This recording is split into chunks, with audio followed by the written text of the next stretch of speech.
Saksi tanpa dipanggil tapi diarahkan. Jadi ada satu orang mengarahkan beberapa saksi untuk ketemu di Polres untuk di BAP tanpa melalui panggilan. Jadi saya berpikir kalau memang bener ngapain buang energi dan tenaga dan waktu ngarah-ngarahkan orang, mending datang ke sini bawa ijazahnya selesai.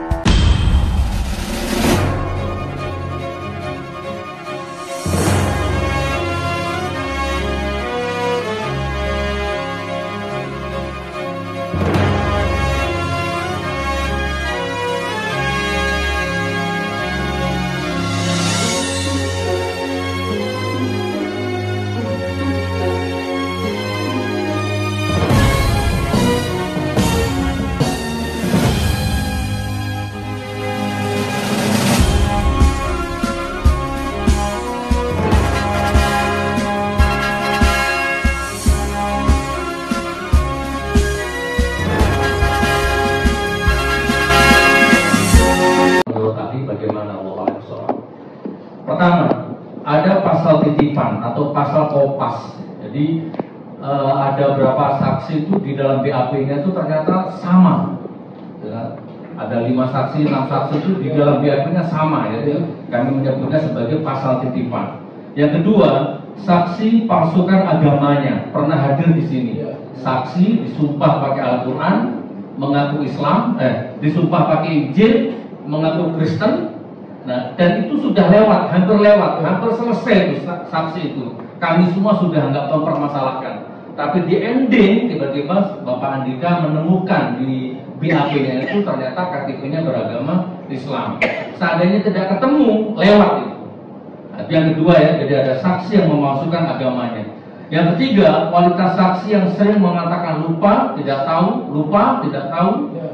Jadi saya merasa tidak sebanding dengan yang saya jalani selama 4 bulan ini kalau sudah lupa, tidak tahu, lupa, tidak tahu. Yang keempat, legal standing pelapor. Tadi sudah dibahas bagian antara delik aduan tadi itu. Tidak ada legal standing, tidak ada hubungan dengan kerabat. Yang dibahas ijazahnya Jokowi yang melaporkan anak kemarin sore yang culun, yang tidak ada kerugian juga apa ya. Yang kelima, yang keempat, yang kelima, semua saksi hanya berasumsi bahwa ijazahnya asli, tapi tidak pernah melihat dengan mata kepalanya sendiri sampai detik ini. Yang keenam, buku induk yang nomor 14 hilang. Itu langsung 11 atau 14 saya lupa. Langsung kepala sekolah sendiri yang ngomong di sini, dan sampai sekarang belum ketemu katanya. Kemudian yang ketujuh, saksi tanpa dipanggil tapi diarahkan.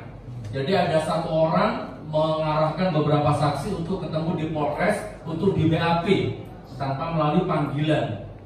Jadi saya berpikir kalau memang bener ngapain buang energi dan tenaga dan waktu ngarah-ngarahkan orang, mending datang ke sini bawa ijazahnya selesai.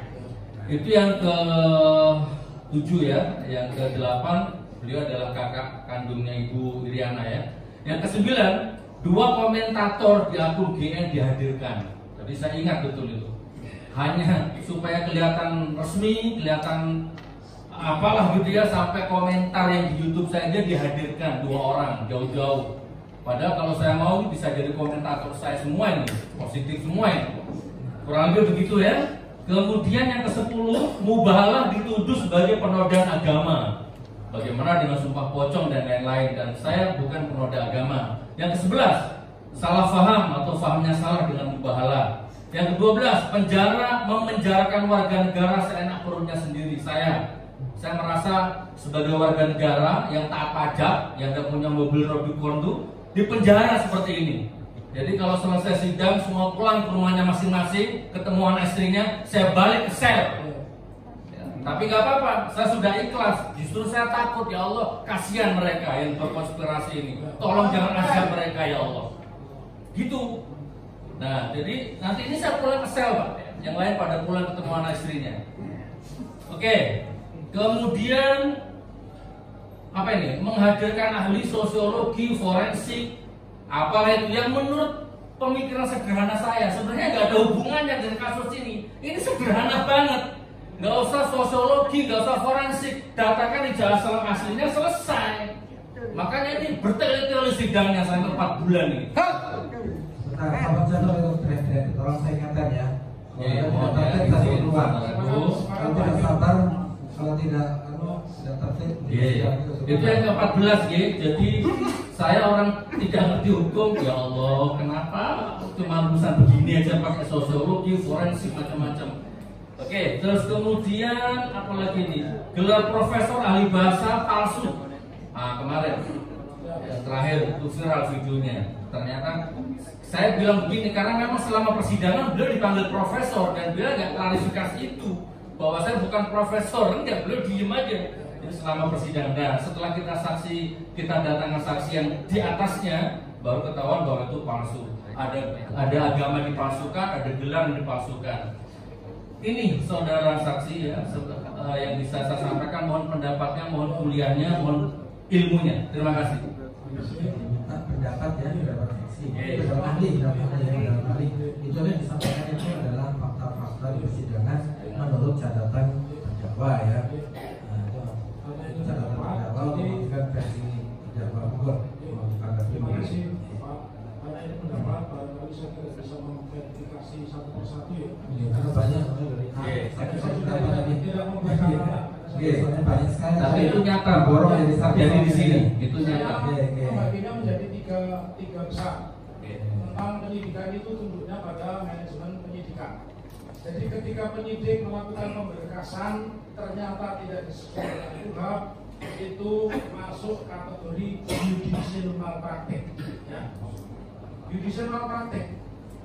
Jangan dipikir pengacara itu ada kena judicial malpraktek. Dia mengajukan banding harusnya pidana 1 minggu, 8 hari dia bisa ajukan, bisa dipidanakan itu. Karena kepolisian itu punya manajemen penyidikan, ya.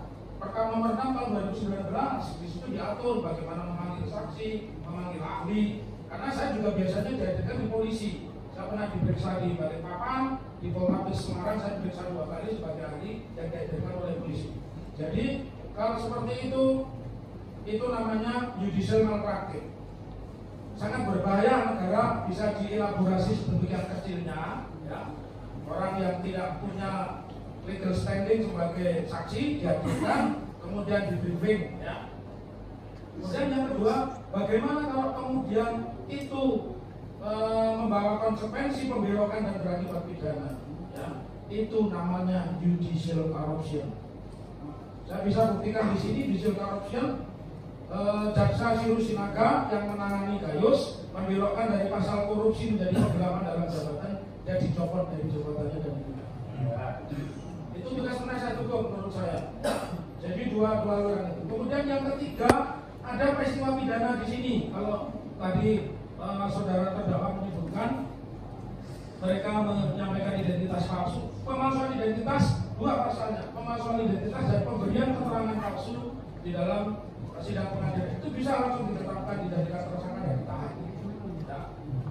Yang terakhir saya ingin sampaikan saya kepada diri saya sendiri, Pak Hakim, juga kepada saudara terdakwa, saya ingin mengajak Anda semua yang Muslim, mari bersama saya istighfar 3 kali. Astagfirullahaladzim, Astagfirullahaladzim, Astagfirullahaladzim, ala la ilaha illallah wa atubu ilaih. Jadi